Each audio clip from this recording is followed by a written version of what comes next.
I'm gonna riz you up. I'm gonna riz. Oh shit. No, my god.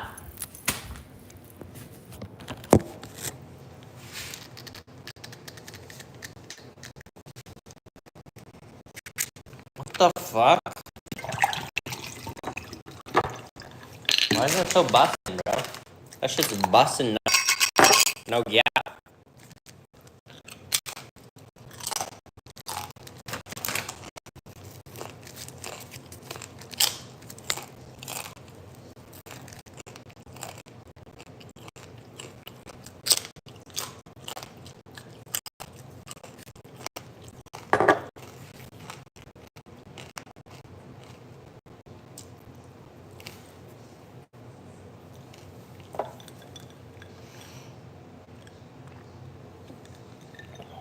We gotta get back to the action.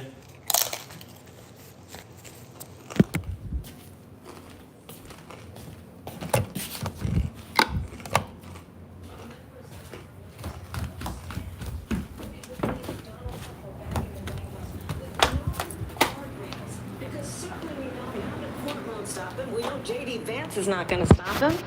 It's up to the American people Vice President to stop Harris. him. Thank you. Lindsay? Vice President Harris, in your last run for president.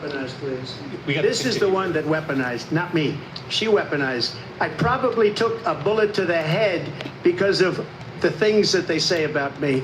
They talk about democracy. I'm a threat to democracy. They're the threat to democracy with a fake Russia investigation We do have a lot that went nowhere. We have a lot to get to. Lindsay? Vice President Harris, in your last run for president, you said you wanted to ban fracking. Now you don't. You wanted mandatory government buyback programs for assault weapons. Now your campaign says you don't. You supported decriminalizing border crossings. Now you're taking a harder line. I know you say that your values have not changed. So then why have so many of your policy positions changed?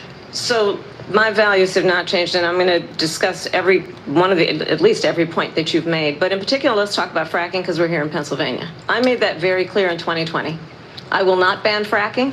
I have not banned fracking as Vice President of the United States. And in fact, I was the tie-breaking vote on the Inflation Reduction Act, which opened new leases for fracking. My position is that we have got to invest in diverse sources of energy so we reduce our reliance on foreign oil. We have had the largest increase in domestic oil production in history because of an approach that recognizes that we cannot over-rely on foreign oil. As it relates to my values, let me tell you, I grew up a middle-class kid raised by a hardworking mother who worked and saved and was able to buy our first home when I was a teenager. The values I bring to the importance of home ownership, where not everybody got handed $400 million on a silver platter and then filed bankruptcy 6 times, is a value that I bring to my work to say we are going to work with the private sector and home builders to increase 3 million homes, increase by 3 million homes by the end of my first term. My work that is related to having a friend when I was in high school who was sexually assaulted by her stepfather. What? And my focus then on protecting women and children from violent crime is based on a value that is deeply grounded in the importance of standing up for those who are most vulnerable. My work that is about protecting Social Security and Medicare is based on long-standing work that I have done, protecting seniors from scams. My values have not changed. And what is important is that there is a president who actually brings values and a perspective that is about lifting people up and not beating people down and name calling.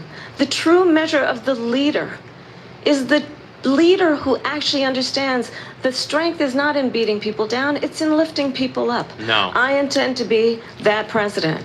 President Trump, your Well, first of all, I response? wasn't given $400 million. I wish I was. My father was a Brooklyn builder, Brooklyn, Queens, and a great father, and I learned a lot from him. But I was given a fraction of that, a tiny fraction, and I built it into many, many billions of dollars, many, many billions. And when people see it, they are even surprised. Defund the police. She's been against that forever. She gave all that stuff up very wrongly, very horribly, and everybody's laughing at it, okay? They're all laughing at it. She gave up at least 12